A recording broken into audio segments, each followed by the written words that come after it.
Kia ora ngā mihi nui kia koutou katoa. Welcome to Shared Lunch, brought to you by Sharesies with BusinessDesk. Now, Sharesies is a wealth development platform whose purpose is to create financial empowerment for everyone. My name is Frances Cook. I'm the investments editor at BusinessDesk, and we do have a special offer for Sharesies investors from BusinessDesk. If you use the promo code SharedLunch100, that's all one word, SharedLunch100, you'll get $100 off an annual subscription to BusinessDesk, which is usually $249, including GST. Now, the offer only applies to new BusinessDesk subscribers, can only be used once per subscriber, and can't be used with any other discounts. Before we get started, here's some important information. Investing involves risk. You might lose the money you start with. We recommend talking to a licensed financial advisor. We also recommend reading product disclosure documents before deciding to invest. Everything you're about to see and hear is current at the time of recording. Also, just a quick reminder, if you have questions for our guests today, please do submit them through the Ask a Question button down below. You guys always have fantastic questions, so don't leave those questions in the discussion area. They're likely to get missed. I don't want to miss those questions from you guys. Please do also be kind and respectful towards our guest and your fellow viewers. Otherwise, we will unfortunately take steps to remove you from the webinar. Now, today we're joined by Tipene Kapa-Kingi, who is an investment associate with New Zealand Trade and Enterprise. Kia ora, Tipene, welcome. Kia ora tātou katoa, ko Māori te waka, ko Ruanui te tangata, ko Tipene ahau, e mihi atu nei kia tātou katoa. Me mihi hoki ka tika kia Sharesies, nā rātou tēnei wāhi kōrero I whakarite, I tēnei wiki nui whakahirahira, tēnā tātou katoa, tēnā koutou e whakarongo mai nei, kia māua I tēnei rā. Just acknowledging all of the audience, massive shout out to everyone tuning in, and also a massive shout out to Sharesies for setting up this opportunity and putting in a real genuine effort to support the kaupapa of this week, which is Te Wiki o Te Reo Māori. Kia ora tātou. That is just glorious. And yeah, like you say, we are, of course, currently in the midst of Te Wiki o Te Reo Māori, otherwise known as Māori Language Week. And I mean, people like myself might take this time to learn a few phrases, but as you just gloriously demonstrated, Māori is actually your first language, even through schooling. Tell me more about that. Yeah, so I was fortunate enough to attend Kohanga Reo, which is a full immersion early childhood centre. So I was fortunate enough to be raised and educated in Te Reo in my early years. It was my first language, and it's something that I've treasured. It's a privilege really to be able to grow up speaking Te Reo. If we look at our history, if we look at the effects of colonization on the population of Māori speakers, not everyone had that privilege. So I'm very lucky. My parents prioritised that for me and my siblings so that we can be confident Māori speakers. Yeah, why do you think it's important for people to learn Te Reo Māori? And do you think there's any difference in importance for Māori versus non-Māori people? Yeah, Te Reo has a place for everyone really, especially if you live in Aotearoa, if you live on this whenua. Te Reo is for you, and it's really all of our responsibility to ensure that it lives on. The benefits of knowing Te Reo are countless. The main ones is for non-Māori as well, is that by having an understanding of Te Reo Māori, only then can you really gain an understanding of whakaaro Māori values, the Māori worldview, tikanga Māori, our protocols, our principles that we live by, that have been handed down to us from our ancestors. Te Reo Māori is really the key to unlocking all of those. Yeah, I think that's a really good point in terms of, language encapsulates culture to a huge degree, doesn't it? I mean, you can't describe something if you don't have a word for it. And I think one of the big things when I've tried to learn other languages is realizing there's no such thing usually as a one-to-one translation, that there might be another word that you would use for something in a different language, but there are different values and different things that come attached to it and a different worldview. And I think that's the beauty of learning other languages, is you do, by necessity, learn some more about a different worldview and a different culture, which can really it can really give you some powerful insights in looking at the world in a different way. And you have some phrases that we can use while on our investing journeys as well, right? Yes, 100%. Yeah, it's all about, well, things are really can be lost or diluted in translation. So having a firm grasp of the language can really give you a deep understanding. And yes, we've got some terms to leave with our listeners today, which I'm keen to get into. Go for it. Give us an example of how we say these words, and do you have a sentence that we can use to make sure that we're using it right? Kapai. Yep. So I'll go through each kupu and then I'll give a couple example sentences. So the first kupu is here, which is the word for a share or a stock, share or shares. Here, this is a transliteration. That's why it sounds similar to the English word. The other word is piki, which is to increase, piki, and heke, which is to decrease or decline. Heke, waiu, another transliteration. This is the word we can use to describe the value either of a single stock or of your portfolio. And hoko, which is obviously something a lot of Sharesies users do, which is to buy and trade. So a couple example sentences. Kei te hoko atu ahau I aku here. That is, I'm selling my shares off. So when we're talking about trading or selling, we combine hoko with atu. Kei te hoko atu ahau I aku here. If we wanted to say buy, we would combine hoko with mai. So kei te hoko mai au I etahi here. I'm buying some shares. So those are examples of how those two words can be used. And then piki and heke will often be combined with value. Kei te piki, te wāriu, o taku kete here. So the value of my portfolio is increasing. And then the opposite, hopefully we don't have to use this example too much, but kei te heke, te wāriu o taku kete here. So my share portfolio is declining, decreasing in value. And I think probably quite a few of us saw our portfolio having a bit of a hickey yesterday. Yeah. And then hopefully we will get to have hickey again soon. So there we go. We've already got an opportunity to try out these words. So, I mean, you came in from this really rich background of being well-versed in Te Ao Māori. And then now you're working with New Zealand Trade and Enterprise. So how did you become interested in the business and finance space? And explain to me a little bit about what your current role is. Kapai. Yeah, so I'll start with my current role.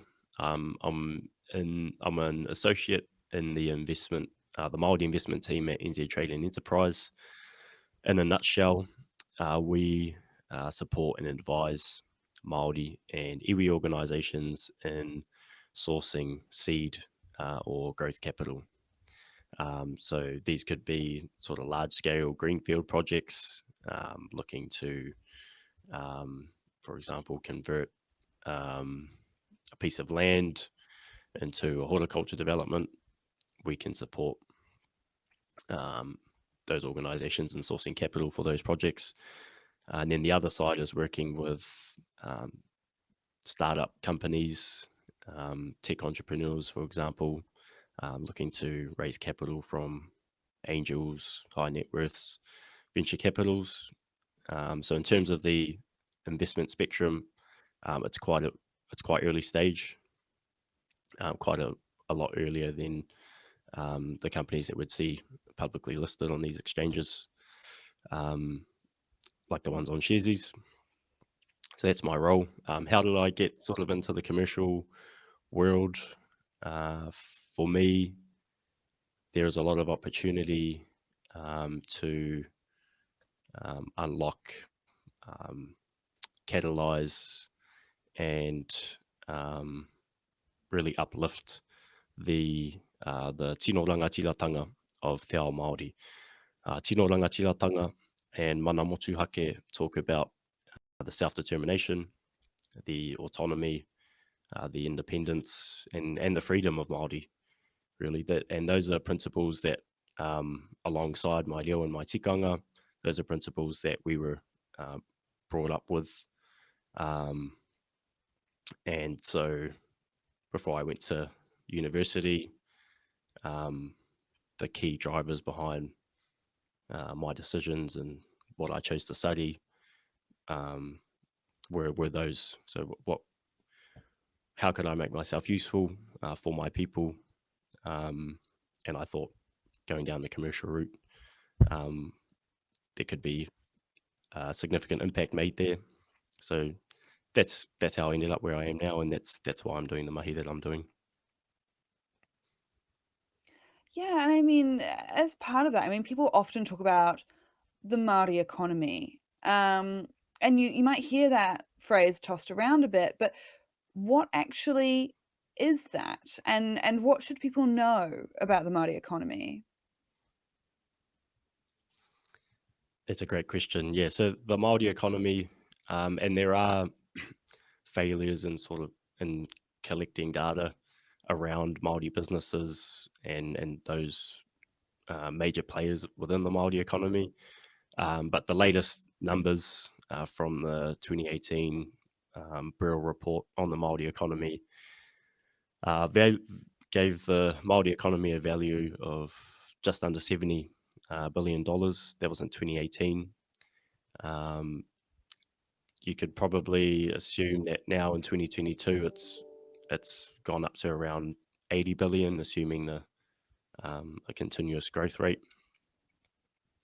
from the 2018 numbers, and then the Māori economy is projected to grow to around 100 billion in 2030.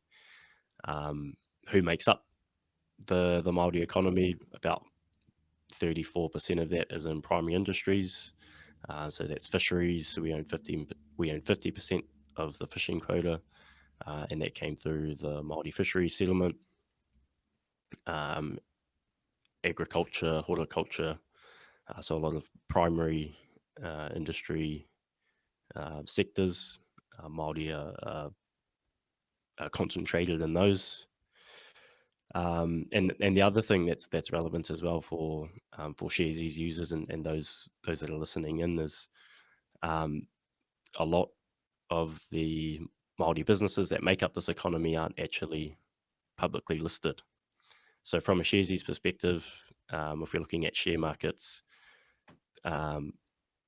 it's probably, well, anecdotally, I would say it would be difficult to find Māori-owned businesses that are publicly listed that you can buy into or trade around, and that's a result of, I guess, the maturity of the Māori economy, but also, I guess, the preferred capital strategies that a lot of Māori organisations tend to adapt. Some organisations prefer to keep their businesses privately held for longer, or for good if they can, if that's sustainable. That's really interesting that you mention about so many Māori businesses not being publicly listed. Is that, And I mean, this is going to be by necessity a bit of a generalization. I'm sure lots of different people have their own different reasons, but is there, generally speaking, is there a conflict between the idea of publicly listing? Is it one of those things where as these businesses get bigger, more of them will list? What do you see being the issue there, and how long do you think it might take before we see more listed Māori businesses? Yeah, I think it's a combination, and yeah, as you say, this is a generalization. That these are my views. This is a Māori view, not the Māori view. But yeah, my take on it is, as I mentioned before, maturity. We might see a lot of these Māori companies initially or starting to grow into um, an IPO stage of their business if they do reach that scale. Um, but I think because the values that these Māori companies have and live by, um, it sort of limits the investor pool for them in terms of finding investors that align with them from a values perspective, from a strategic perspective, because our values are quite particular, quite long term. It's for the most part, it's in the best interest of these Māori companies to stay privately held, so they can maintain as much control to ensure that those values are preserved in their operations. Yeah, let's talk a bit more about the values. I mean, are there a particular set of values that drive many Māori businesses and Māori investment? What does that look like? Yeah, another great question. So I think a buzzword that's uh, going around a bit at the moment is ESG, environmental, social, and governance. Um, Really, I see ESG as more of a retrospective tack on for a lot of, well, not all, but for some non-Māori businesses that are now looking to adapt more um, sustainable practices when it comes to their social impacts and their environmental impacts.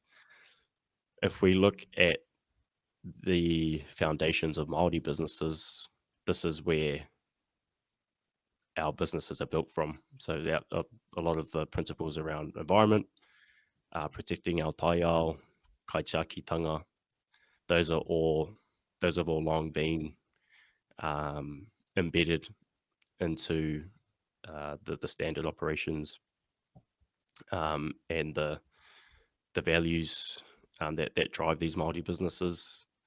On the social side as well, a lot of iwi organisations in particular, these commercial projects, these ventures, these businesses that they're standing up, they're really just a means to ensure that we are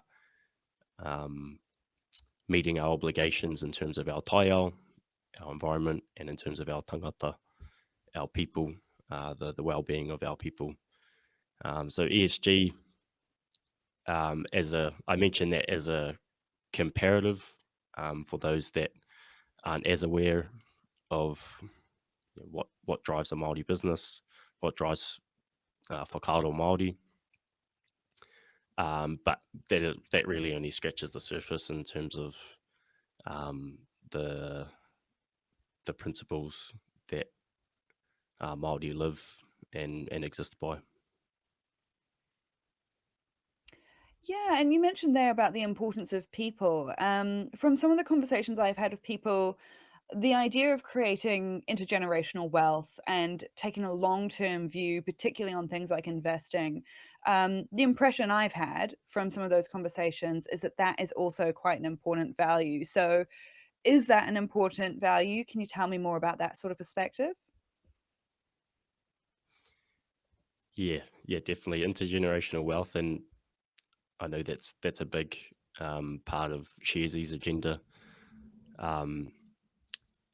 That's definitely something that's shared when it comes to Māori as entrepreneurs, Māori as investors. That really is the end goal, is creating wealth. The additional layers I would add to intergenerational wealth, from a Māori perspective, would probably expand the length and the breadth of intergenerational wealth. And what I mean by that is the generations that we're looking at are 100 years plus down the track. That's the sort of standard long-term view when it comes to Te Ao Māori, making sure our mokopuna to come are in a good position to be able to live healthy, fulfilled lives. And in terms of the breadth of intergenerational wealth, it's not just financial wealth. So for us, it's cultural wealth. The kaupapa of this week, making sure our language is alive and thriving, and all of our people grow up knowing and speaking their language and being confident in who they are. Spiritual wealth as well, making sure that our mokopuna are connected with our atua, our tupuna, our gods and our ancestors. So from my view, from a Māori view, that's what intergenerational wealth means to me. Okay, if someone is looking at their Sharesies account and thinking, these perspectives really resonate with me, and I want to include more of these perspectives in how I invest, the choices that I'm making, how do you go about that as an individual? Yeah, good question. Yeah, so from an individual point of view, if you're looking at your portfolio and how to organize that around these values that we've been discussing today, as I mentioned before, there won't be many Māori companies that are publicly listed, but the next best thing would be to support businesses, companies that align with the values. So ESG is a good starting point. You're starting to align yourself closer with the perspective and values of Te Ao Māori. So that's, in my view, is still a tick. But also, I'm always looking to support companies that are proactive in employing Māori, upskilling Māori, ensuring that there is fair Māori representation within the organisations, companies that contribute to, for example, Te Wiki o Te Reo Māori. Sharesies doing a great job at that this week. And really companies that fulfill their obligations as partners of Te Tiriti o Waitangi. Those are all big ticks for me if I'm assessing a company and whether their values align with mine and vice versa. Nice. And I would just say as well, a couple of great questions already in the chat, but please do drop your questions in, guys. We've only got 2 so far, so you've got a great chance of getting your question answered. And while we've got someone like Tipene here who has got this great knowledge, it is a time to get those questions asked and answered. So drop those in the ask a question button on the webinar. But before we jump into those audience questions, I think the points that you make about, companies that are actively trying to support Māori, contribute to the Maori economy, it's so important. It is, of course, also some people get a bit daunted by doing that research. And so I think things like There is also the Te Hito Te Taio Rehu Fund. Please correct me if I am pronouncing that wrong. But that is a fund that's available on Sharesies. It's also a fund you've had some involvement with, right? So is that a fund that helps people make some of these decisions? What does it offer? Yeah, so yeah, Tahito is a managed fund, and and they operate on these values, these principles that we've been discussing today. So they make all of their investment decisions are screened and based around a criteria that aligns with a Māori worldview. Myself and my colleagues are also we're also very familiar with the team over there, and we know that they are very capable in ensuring that their portfolios are well in line with that criteria. So yeah, that does take a lot of thinking out of it.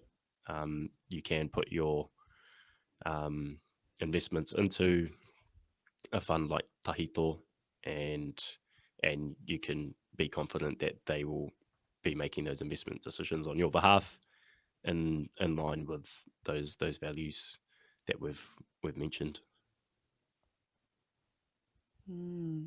All right, we're getting some great questions through here from the audience, and a lot of people also including Te Ao Māori in their questions. So I would just like to say Papai. huge kapai to everyone who is doing that.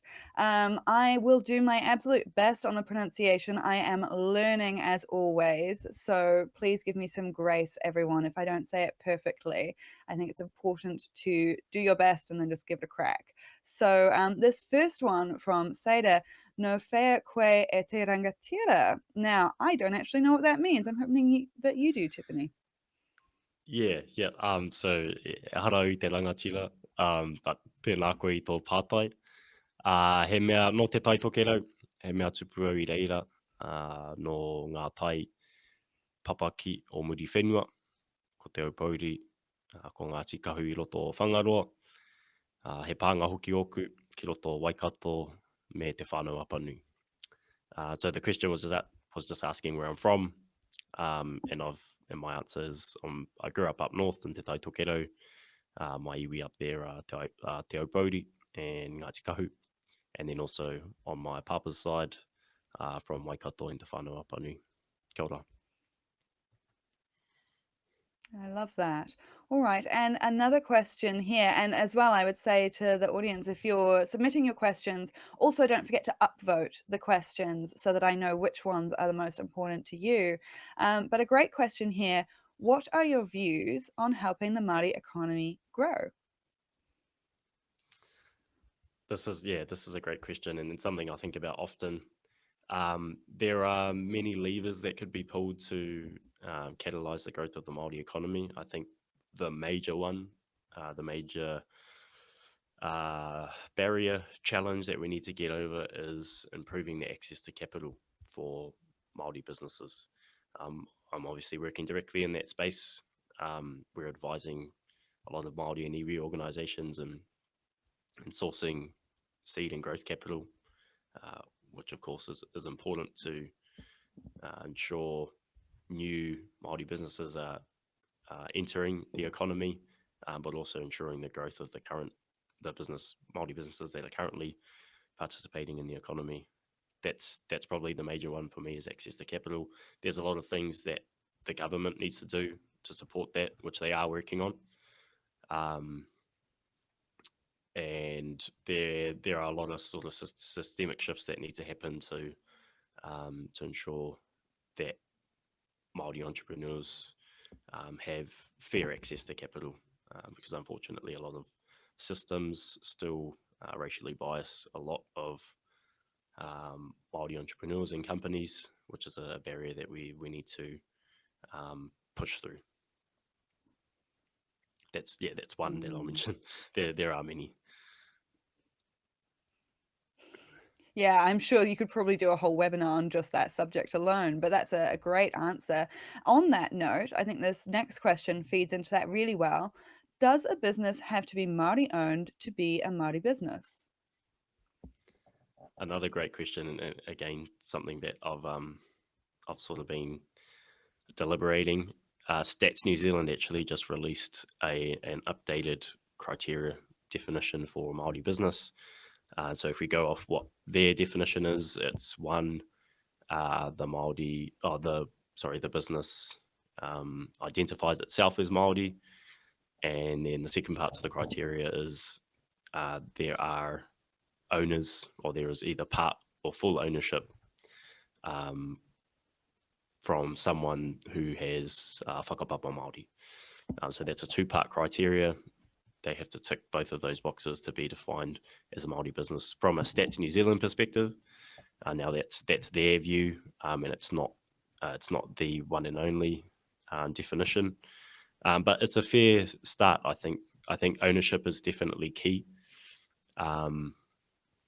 but for me, what really makes a business a Māori business is what we see under the hood, which is all the stuff I've just talked about. Actively contributing to the Maori economy, employing Māori, upskilling Māori, making sure they're reaching their obligations to the tai ao, to our environment, to te mana o te tangata, te ora o te tangata, the health and the well-being of our people. It's all of those things. But that definition there is a start. And you have to start somewhere, right? Great question here from Paul as well. What would be the benefit for a Māori business to become a publicly listed business? That's a good question, and I'm not sure I have the answer, to be honest. But it's, if we look at the businesses that do reach the stage of an IPO, it is scale. It's opening up the pool of capital, which can be used to fuel the continual growth of the company. I haven't worked on an IPO myself, so I'd have to probably do a bit more research on that to see what could the benefits and actually what are the actual drawbacks of that from a Māori business's perspective. Yeah, it can be complicated, right? There's always pros and cons. And this one has got 4 upvotes, so we definitely need to get this question answered. How can tauiwi, individuals and companies, incorporate Māori values or concepts into their actions and behaviours in an appropriate and respectful way? And I think that is a question that's on a lot of people's minds, so I'd love to hear your answer on that. Another great question. Yeah, I think as I described before, Te Reo Māori is really the entry point into truly understanding Te Ao Māori, Whakaaro Māori. And I see a lot of organizations these days really putting in genuine effort to upskill themselves and learning our reo, and then that's obviously an avenue into understanding the values of Te Ao Māori further. So yeah, I think it's that really. It's adapting, putting resource towards learning and development in Te Reo Māori. Also adding in layers of tikanga Māori, whakaaro Māori into that learning and development. I think another useful insight is learning our history, really, and really studying the principles of the treaty, understanding what it means to be a good treaty partner.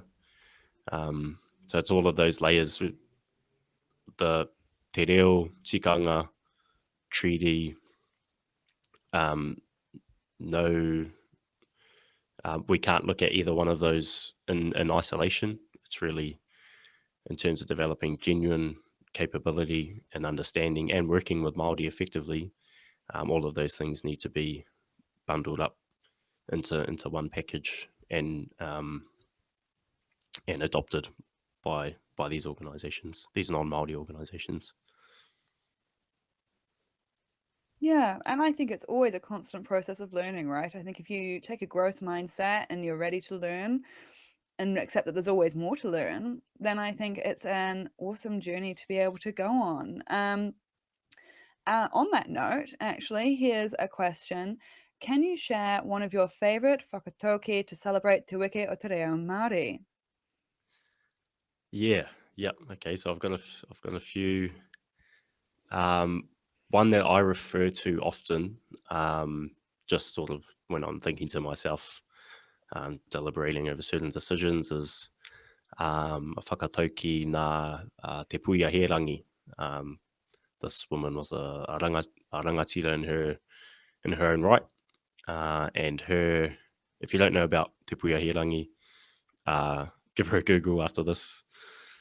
But her the whakatauki that I'm thinking of now is mahia te mahi hei painga mō te iwi. Mahia te mahi hei painga mō te iwi. And that whakatauki is saying, do the work, get the job done for the betterment of your people. And I think that whakatauki really summarises what we're all working towards collectively as Te Iwi Māori, from a commercial sense as well. And that's really, it describes what gets me up in the morning, why I'm doing what I'm doing. A lot of these kaupapa, my role, this job itself, it's more than just a job. It's really a means to supporting the betterment of Te Ao Māori. Love that. All right. Well, on that as well, and going back to, people thinking about this as individuals and as investors, great question here. Rawe tēnei korero he pātai retrying to incorporate Te Ao Māori investing values. Do you think there is any difference between stock picking versus those who are passively invested in an index fund, i.e., should passive investors tilt towards ESG factors for the index they choose to try and incorporate Te Ao Māori values? Yeah, I think, and this touches on the point that we talked about before, choosing to go through, or choosing the index path, investing through ETFs and so on, that can take a lot of the groundwork out of it, because that's obviously there's a lot of research involved just in really trying to determine the potential value of a stock. And then if you add all these layers like environment, social, all of these factors, it does overcomplicate an already complicated process. So yeah, that might be the way, but I won't purport to be an expert in, or I won't give any direct advice around where to put your money, but that is an option. Yeah, as always, it's one of those things where we can say generally this may work for many people, and then it's always up to the individuals to decide what's best for them. We've also got a great question, and it might be the last question. So if people have any more, dump them onto the Ask a Question button now quickly, because we're coming up at the end. We might be able to fit more in. But this one, has Tipene seen any forecasts on how the Maori economy is projected to grow in the next 5 to 10 years? I haven't seen any detailed financial forecasts. The projection I referred to before came out of the Bureau report that I referenced in 2018. And I haven't dug into the rationale behind that projection or the growth rate that was used or assumed for that. But anecdotally, if I was to look at the portfolio of companies that we work with here at NZTE, the rate that they're growing and also entering the economy, I think that 100 billion is definitely achievable by 2030. It might even be a bit undercooked, and I wouldn't be surprised to see the value go above that by 2030. All right, we're going to squeeze this one in super fast, but we're almost out of time. So I apologize. I'm going to throw you. This is actually somewhat of a complicated question, and then I'm going to tell you don't have long to answer it, but it's a good question. So how do we get Te Ao Māori to be celebrated every week?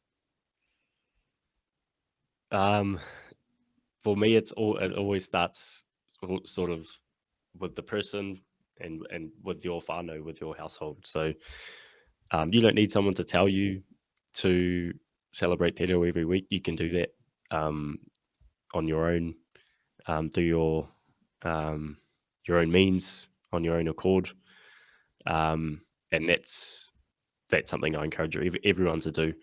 Te Wiki o Te Reo Māori for me is a week to promote Te Reo Māori, and it's a week to really motivate everyone to keep on the track. It shouldn't be the only week that you engage or speak Te Reo Māori.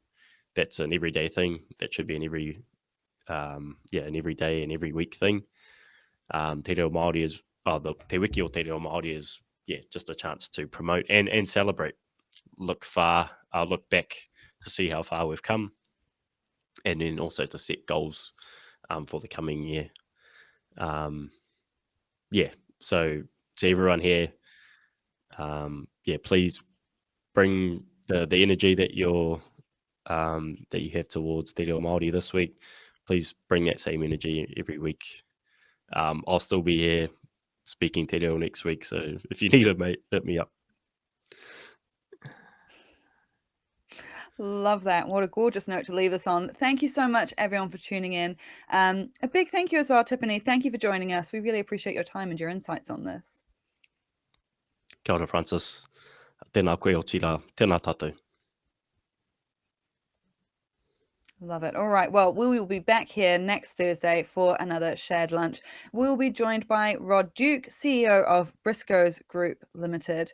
So a link to register for that discussion is in the chat right now. Hopefully until then, you've got lots of fuel for talking Te Wiki o Te Reo Māori. So enjoy the rest of your week. Do stay safe.